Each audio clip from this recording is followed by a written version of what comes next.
Chehel Gazi মাজার দিনাজপুর শহর থেকে ৫ কিলোমিটার উত্তরে দিনাজপুর রংপুর মহাসড়কের পশ্চিম পাশে এই মাজারটি অবস্থিত। এটি প্রায় ৬৫০ বছর পুরনো।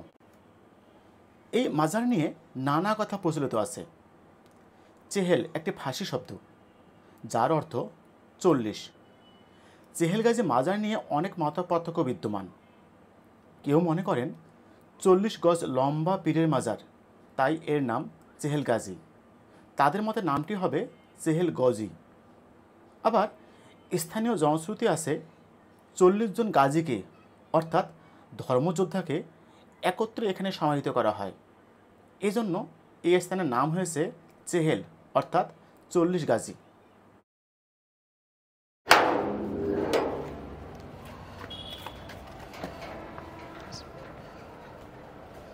তো দেখুন এটি মাজার। তো হুজুর এই মাজার যে এত লম্বা, এটা এত লম্বা কেন? লম্বা এই জন্য এখানে ৪০ জনের একটা কাফেলা, এনারা বীর মুজাহিদ সৈনিক। ৭১৩ হিজরি সনে এনারা ইরাকের বাগদাদ শরীফ থেকে দিনাজপুর ইসলাম প্রচারের জন্য আসেন। দিনাজপুরের আদি নাম ছিল জয়নগর। এনারা যখন যুদ্ধে জয়লাভ করলেন, যুদ্ধ করেন গোপাল রাজার সঙ্গে। এখানকার শাসক ছিল তখনকার আমলে গোপাল নামে একজন হিন্দু রাজা। ওনার সঙ্গে এই ধর্ম নিয়ে যুদ্ধ করেন। যুদ্ধে ৩৭ জন শহীদ হয়ে যায়। ৩৭ জন শহীদ হয়ে যায় আর ৩ জন বেঁচে থাকেন। ৩ জনের মধ্যে যিনি লিডার আমির ছিলেন, ওনার নাম জয়নুদ্দিন বাগদাদি রহমতুল্লাহ আলাইহি।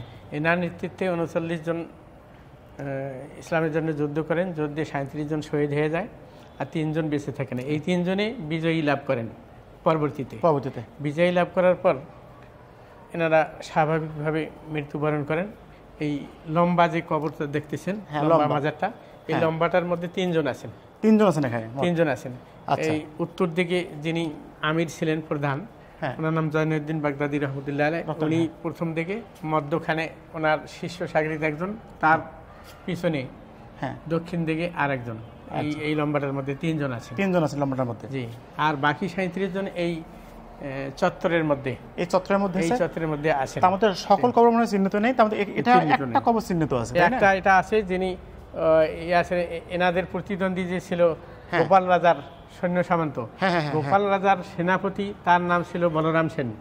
সেই বলরাম সেন পরবর্তীতে ইসলাম গ্রহণ করেন। এটা সেই বলরাম সেনের কবর। বলরাম সেন ইসলাম গ্রহণ করেন। ইসলাম গ্রহণ করেনি? জি। এনার নাম রাখা হয় পরবর্তীতে আলামিন। মাজার ঘেঁষেই ১৪৬০ সালে একটা মসজিদ নির্মাণ করা হয়।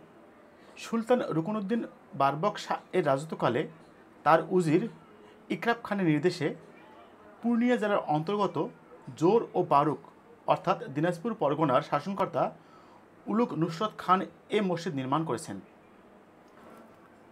বর্গাকার মসজিদটির মূল স্তম্ভের উপর একটি এবং পূর্ব দিকের বারান্দার উপর সম্ভবত ৩টি গম্বুজ ছিল। মসজিদটি বর্তমানে একেবারে ধ্বংসস্তূপে পরিণত হয়েছে। সময় পেলে আপনিও ঘুরে আসতে পারেন ইতিহাসের স্মৃতি বিজড়িত এই মাজার শরীফটি। ধন্যবাদ সবাইকে সাথে থাকার জন্য।